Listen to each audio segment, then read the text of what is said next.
अखण्डविष्णुकार्यं व्यासनेन चराचरं तत्पदं दर्शितं येन तस्मै श्रीलक्ष्म्याय नमः।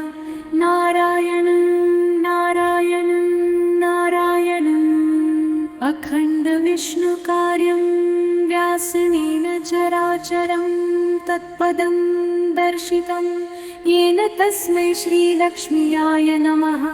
नारायणं नारायणं नारायणम्। अखण्डविष्णुकार्यं व्यासनेन चराचरं तत्पदं दर्शितं येन तस्मै श्रीलक्ष्म्याय नमः।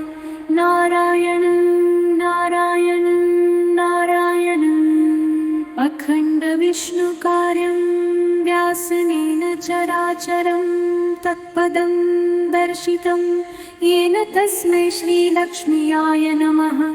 नारायणं नारायणं नारायणम्। अखण्डविष्णुकार्यं व्यासनेन चराचरं तत्पदं दर्शितं येन तस्मै श्रीलक्ष्म्याय नमः। नारायणं नारायणं नारायणम्। अखण्डविष्णुकार्यं व्यासनेन चराचरं तत्पदं दर्शितं येन तस्मै श्रीलक्ष्म्याय नमः। नारायणं नारायणं नारायणम्। अखण्डविष्णुकार्यं व्यासनेन चराचरं तत्पदं दर्शितं येन तस्मै श्रीलक्ष्म्याय नमः। नारायणं नारायणं नारायणम्। अखण्डविष्णुकार्यं व्यासनेन चराचरं तत्पदं दर्शितं येन तस्मै श्रीलक्ष्म्याय नमः। नारायणं नारायणं नारायणम्। अखण्डविष्णुकार्यं व्यासनेन चराचरं तत्पदं दर्शितं येन तस्मै श्रीलक्ष्म्याय नमः। नारायणं नारायणं नारायणम्। अखण्डविष्णुकार्यं व्यासनेन चराचरं तत्पदं दर्शितं येन तस्मै श्रीलक्ष्म्याय नमः। नारायणं नारायणं नारायणम्। अखण्डविष्णुकार्यं व्यासनेन चराचरं तत्पदं दर्शितं येन तस्मै श्रीलक्ष्म्याय नमः। नारायणं नारायणं नारायणम्। अखण्डविष्णुकार्यं व्यासनेन चराचरं तत्पदं दर्शितं येन तस्मै श्रीलक्ष्म्याय नमः। नारायणं नारायणं नारायणम्। अखण्डविष्णुकार्यं व्यासनेन चराचरं तत्पदं दर्शितं येन तस्मै श्रीलक्ष्म्याय नमः। नारायणं नारायणं नारायणम्। अखण्डविष्णुकार्यं व्यासनेन चराचरं तत्पदं दर्शितं येन तस्मै श्रीलक्ष्म्याय नमः। नारायणं नारायणं नारायणम्। अखण्डविष्णुकार्यं व्यासनेन चराचरं तत्पदं दर्शितं येन तस्मै श्रीलक्ष्म्याय नमः।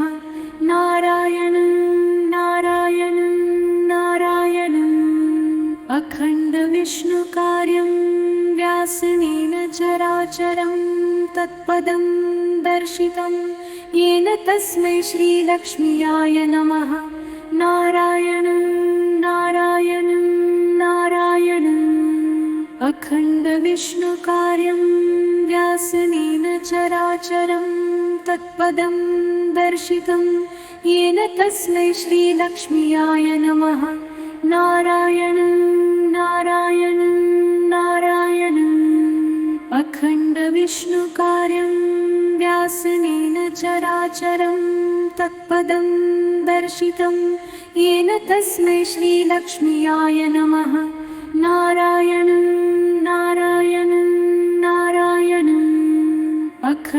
अखण्डविष्णुकार्यं व्यासनेन चराचरं तत्पदं दर्शितं येन तस्मै श्रीलक्ष्म्याय नमः। नारायणं नारायणं नारायणम्। अखण्डविष्णुकार्यं व्यासनेन चराचरं तत्पदं दर्शितं येन तस्मै श्रीलक्ष्म्याय नमः।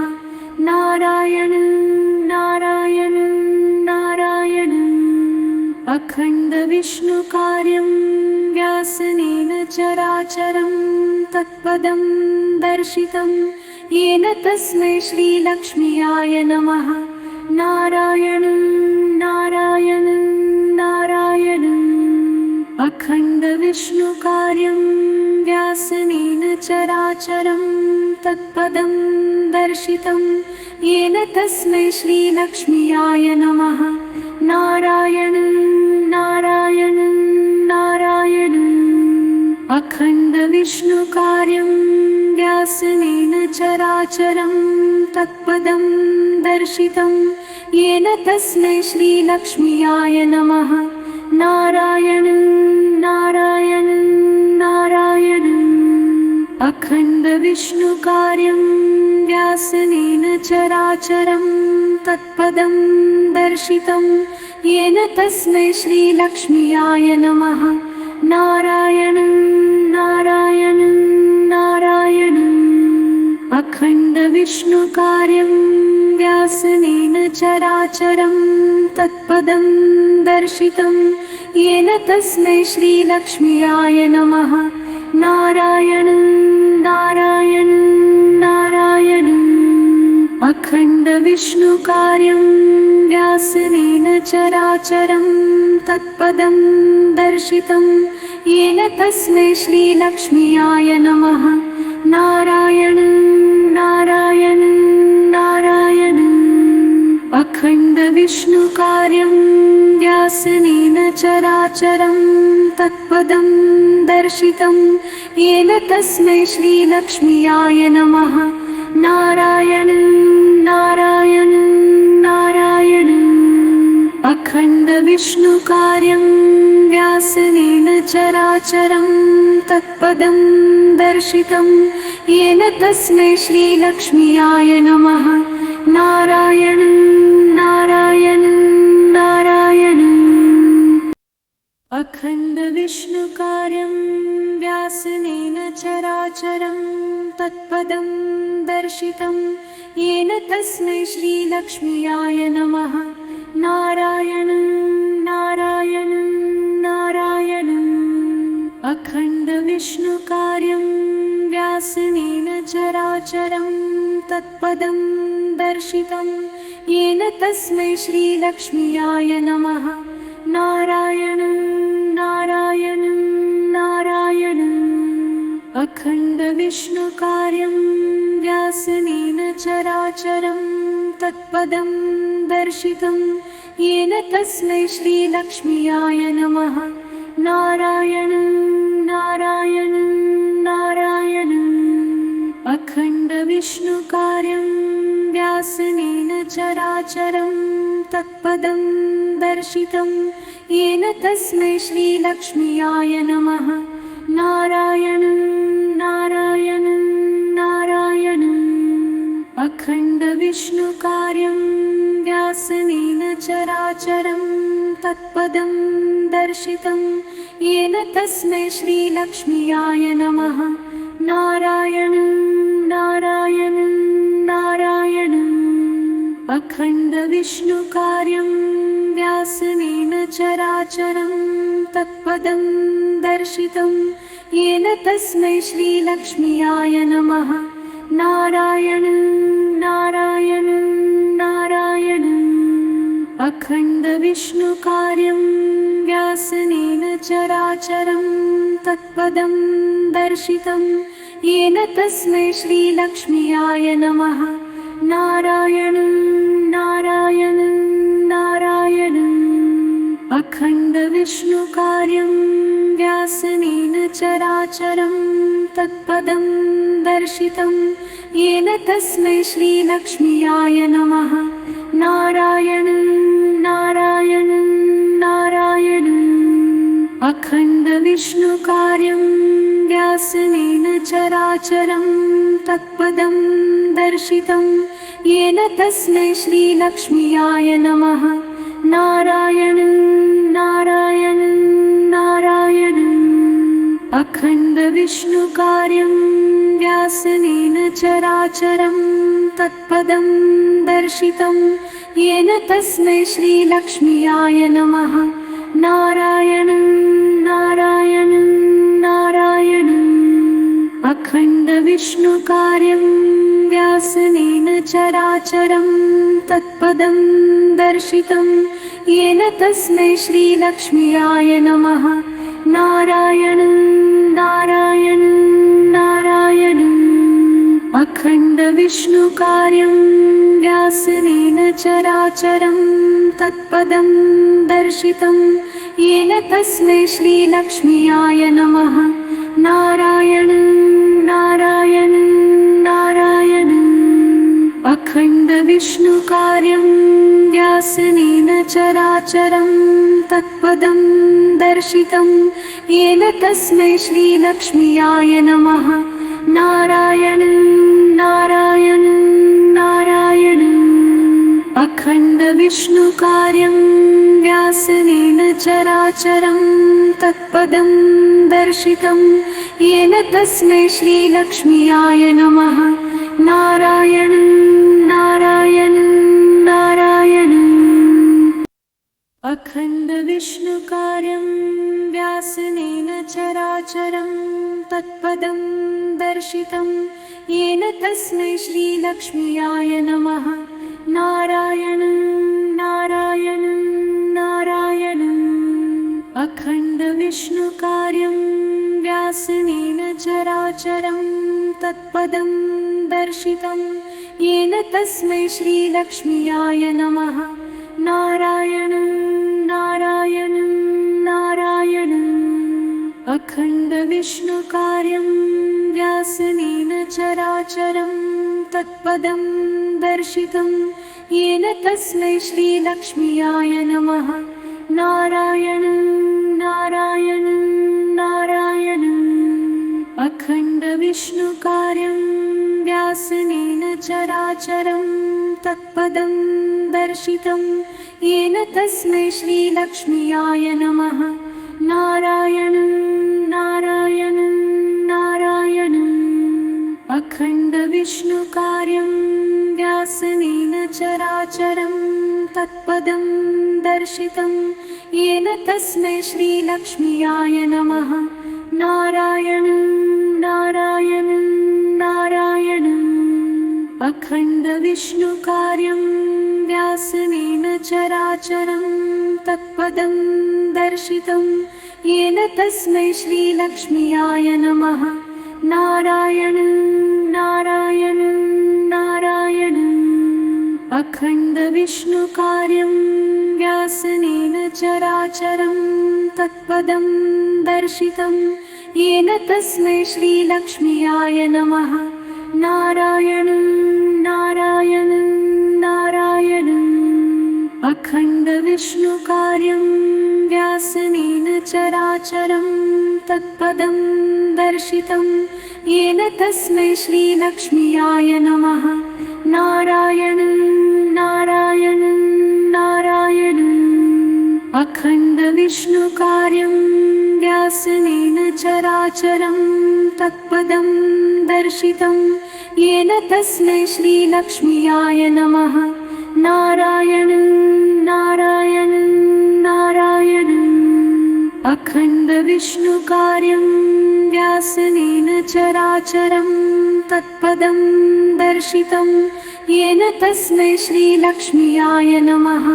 नारायणं नारायणं नारायणम्। अखण्डविष्णुकार्यं व्यासेन चराचरं तत्पदं दर्शितं येन तस्मै श्रीलक्ष्म्याय नमः। नारायणं नारायणं नारायणम्। अखण्डविष्णुकार्यं व्यासनेन चराचरं तत्पदं दर्शितं येन तस्मै श्रीलक्ष्म्याय नमः। नारायणं नारायणं नारायणम्। अखण्डविष्णुकार्यं व्यासनेन चराचरं तत्पदं दर्शितं येन तस्मै श्रीलक्ष्म्याय नमः। नारायणं नारायणं नारायणम्। अखण्डविष्णुकार्यं व्यासनेन चराचरं तत्पदं दर्शितं येन तस्मै श्रीलक्ष्म्याय नमः। नारायणं नारायणं नारायणम्। अखण्डविष्णुकार्यं व्यासनेन चराचरं तत्पदं दर्शितं येन तस्मै श्रीलक्ष्म्याय नमः। नारायणं नारायणं नारायणम्। अखण्डविष्णुकार्यं व्यासनेन चराचरं तत्पदं दर्शितं येन तस्मै श्रीलक्ष्म्याय नमः। नारायणं नारायणं नारायणम्। अखण्डविष्णुकार्यं व्यासनेन चराचरं तत्पदं दर्शितं येन तस्मै श्रीलक्ष्म्याय नमः। नारायणं नारायणं नारायणम्। अखण्डविष्णुकार्यं व्यासनेन चराचरं तत्पदं दर्शितं येन तस्मै श्रीलक्ष्म्याय नमः। नारायणं नारायणं नारायणम्। अखण्डविष्णुकार्यं व्यासनेन चराचरं तत्पदं दर्शितं येन तस्मै श्रीलक्ष्म्याय नमः। नारायणं नारायणं नारायणम्। अखण्डविष्णुकार्यं व्यासनेन चराचरं तत्पदं दर्शितं येन तस्मै श्रीलक्ष्म्याय नमः। नारायणं नारायणं नारायणम्। अखण्डविष्णुकार्यं व्यासनेन चराचरं तत्पदं दर्शितं येन तस्मै श्रीलक्ष्म्याय नमः। नारायणं नारायणं नारायणम्। अखण्डविष्णुकार्यं व्यासनेन चराचरं तत्पदं दर्शितं येन तस्मै श्रीलक्ष्म्याय नमः। नारायणं नारायणं नारायणम्। अखण्डविष्णुकार्यं व्यासनेन चराचरं तत्पदं दर्शितं येन तस्मै श्रीलक्ष्म्याय नमः। नारायणं नारायणं नारायणम्। अखण्डविष्णुकार्यं व्यासनेन चराचरं तत्पदं दर्शितं येन तस्मै श्रीलक्ष्म्याय नमः। नारायणं नारायणं नारायणम्। अखण्डविष्णुकार्यं व्यासनेन चराचरं तत्पदं दर्शितं येन तस्मै श्रीलक्ष्म्याय नमः।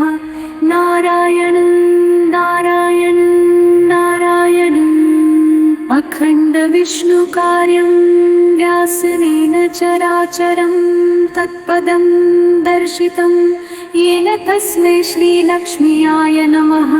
नारायणं नारायणं नारायणम्। अखण्डविष्णुकार्यं व्यासनेन चराचरं तत्पदं दर्शितं येन तस्मै श्रीलक्ष्म्याय नमः।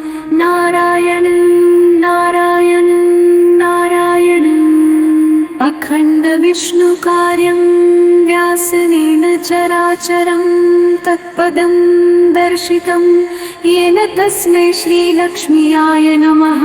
नारायणं नारायणं नारायणम्। अखण्डविष्णुकार्यं व्यासनेन चराचरं तत्पदं दर्शितं येन तस्मै श्रीलक्ष्म्याय नमः। नारायणं नारायणं नारायणम् अखण्डविष्णुकार्यं व्यासनेन चराचरं तत्पदं दर्शितं येन तस्मै श्रीलक्ष्म्याय नमः। नारायणं नारायणं नारायणम् अखण्डविष्णुकार्यं व्यासनेन चराचरं तत्पदं दर्शितं येन तस्मै श्रीलक्ष्म्याय नमः। नारायणं नारायणं नारायणम् अखण्डविष्णुकार्यं व्यासनेन चराचरं तत्पदं दर्शितं येन तस्मै श्रीलक्ष्म्याय नमः। नारायणं नारायणं नारायणम् अखण्डविष्णुकार्यं व्यासनेन चराचरं तत्पदं दर्शितं येन तस्मै श्रीलक्ष्म्याय नमः। नारायणं नारायणं नारायणम् अखण्डविष्णुकार्यं व्यासनेन चराचरं तत्पदं दर्शितं येन तस्मै श्रीलक्ष्म्याय नमः। नारायणं नारायणं नारायणम् अखण्डविष्णुकार्यं व्यासनेन चराचरं तत्पदं दर्शितं येन तस्मै श्रीलक्ष्म्याय नमः। नारायणं नारायणं नारायणम् अखण्डविष्णुकार्यं व्यासनेन चराचरं तत्पदं दर्शितं येन तस्मै श्रीलक्ष्म्याय नमः। नारायणं नारायणं नारायणम् अखण्डविष्णुकार्यं व्यासनेन चराचरं तत्पदं दर्शितं येन तस्मै श्रीलक्ष्म्याय नमः। नारायणं नारायणं नारायणम् अखण्डविष्णुकार्यं व्यासनेन चराचरं तत्पदं दर्शितं येन तस्मै श्रीलक्ष्म्याय नमः। नारायणं नारायणं नारायणम् अखण्डविष्णुकार्यं व्यासनेन चराचरं तत्पदं दर्शितं येन तस्मै श्रीलक्ष्म्याय नमः। नारायणं नारायणं नारायणम् अखण्डविष्णुकार्यं व्यासनेन चराचरं तत्पदं दर्शितं येन तस्मै श्रीलक्ष्म्याय नमः। नारायणं नारायणं नारायणम् अखण्डविष्णुकार्यं व्यासनेन चराचरं तत्पदं दर्शितं येन तस्मै श्रीलक्ष्म्याय नमः। नारायणं नारायणं नारायणम् अखण्डविष्णुकार्यं व्यासनेन चराचरं तत्पदं दर्शितं येन तस्मै श्रीलक्ष्म्याय नमः। नारायणं नारायणं नारायणम् अखण्डविष्णुकार्यं व्यासनेन चराचरं तत्पदं दर्शितं येन तस्मै श्रीलक्ष्म्याय नमः। नारायणं नारायणं नारायणम् अखण्डविष्णुकार्यं व्यासनेन चराचरं तत्पदं दर्शितं येन तस्मै श्रीलक्ष्म्याय नमः। नारायणं नारायणं नारायणम् अखण्डविष्णुकार्यं व्यासनेन चराचरं तत्पदं दर्शितं येन तस्मै श्रीलक्ष्म्याय नमः। नारायणं नारायणं नारायणम् अखण्डविष्णुकार्यं व्यासनेन चराचरं तत्पदं दर्शितं येन तस्मै श्रीलक्ष्म्याय नमः। नारायणं नारायणं नारायणम् अखण्डविष्णुकार्यं व्यासनेन चराचरं तत्पदं दर्शितं येन तस्मै श्रीलक्ष्म्याय नमः। नारायणं नारायणं नारायणम्। अखण्डविष्णुकार्यं व्यासनेन चराचरं तत्पदं दर्शितं येन तस्मै श्रीलक्ष्म्याय नमः। नारायणं नारायणं नारायणम्। अखण्डविष्णुकार्यं व्यासनेन चराचरं तत्पदं दर्शितं येन तस्मै श्रीलक्ष्म्याय नमः। नारायणं नारायणं नारायणम्। अखण्डविष्णुकार्यं व्यासनेन चराचरं तत्पदं दर्शितं येन तस्मै श्रीलक्ष्म्याय नमः। नारायणं नारायणं नारायणम्। अखण्डविष्णुकार्यं व्यासनेन चराचरं तत्पदं दर्शितं येन तस्मै श्रीलक्ष्म्याय नमः। नारायणं नारायणं नारायणम्। अखण्डविष्णुकार्यं व्यासनेन चराचरं तत्पदं दर्शितं येन तस्मै श्रीलक्ष्म्याय नमः। नारायणं नारायणं नारायणम्। अखण्डविष्णुकार्यं व्यासनेन चराचरं तत्पदं दर्शितं येन तस्मै श्रीलक्ष्म्याय नमः। नारायणं नारायणं नारायणम्। अखण्डविष्णुकार्यं व्यासनेन चराचरं तत्पदं दर्शितं येन तस्मै श्रीलक्ष्म्याय नमः। नारायणं नारायणं नारायणम्। अखण्डविष्णुकार्यं व्यासनेन चराचरं तत्पदं दर्शितं येन तस्मै श्रीलक्ष्म्याय नमः। नारायणं नारायणं नारायणम्। अखण्डविष्णुकार्यं व्यासनेन चराचरं तत्पदं दर्शितं येन तस्मै श्रीलक्ष्म्याय नमः। नारायणं नारायणं नारायणम्। अखण्डविष्णुकार्यं व्यासनेन चराचरं तत्पदं दर्शितं येन तस्मै श्रीलक्ष्म्याय नमः। नारायणं नारायणं नारायणम्। अखण्डविष्णुकार्यं व्यासनेन चराचरं तत्पदं दर्शितं येन तस्मै श्रीलक्ष्म्याय नमः। नारायणं नारायणं नारायणम्। अखण्डविष्णुकार्यं व्यासनेन चराचरं तत्पदं दर्शितं येन तस्मै श्रीलक्ष्म्याय नमः। नारायणं नारायणं नारायणम्। अखण्डविष्णुकार्यं व्यासनेन चराचरं तत्पदं दर्शितं येन तस्मै श्रीलक्ष्म्याय नमः। नारायणं नारायणं नारायणम्। अखण्डविष्णुकार्यं व्यासनेन चराचरं तत्पदं दर्शितं येन तस्मै श्रीलक्ष्म्याय नमः। नारायणं नारायणं नारायणम्। अखण्डविष्णुकार्यं व्यासनेन चराचरं तत्पदं दर्शितं येन तस्मै श्रीलक्ष्म्याय नमः।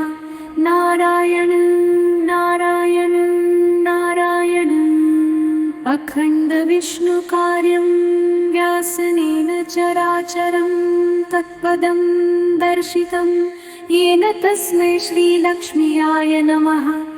नारायणं नारायणं नारायणम्। अखण्डविष्णुकार्यं व्यासनेन चराचरं तत्पदं दर्शितं येन तस्मै श्रीलक्ष्म्याय नमः। नारायणं नारायणं नारायणम्। अखण्डविष्णुकार्यं व्यासेन चराचरं तत्पदं दर्शितं येन तस्मै श्रीलक्ष्म्याय नमः। नारायणं नारायणं नारायणम्। अखण्डविष्णुकार्यं व्यासेन चराचरं तत्पदं दर्शितं येन तस्मै श्रीलक्ष्म्याय नमः। नारायणं नारायणं नारायणम्। अखण्डविष्णुकार्यं व्यासेन चराचरं तत्पदं दर्शितं येन तस्मै श्रीलक्ष्म्याय नमः। नारायणं नारायणं नारायणम्।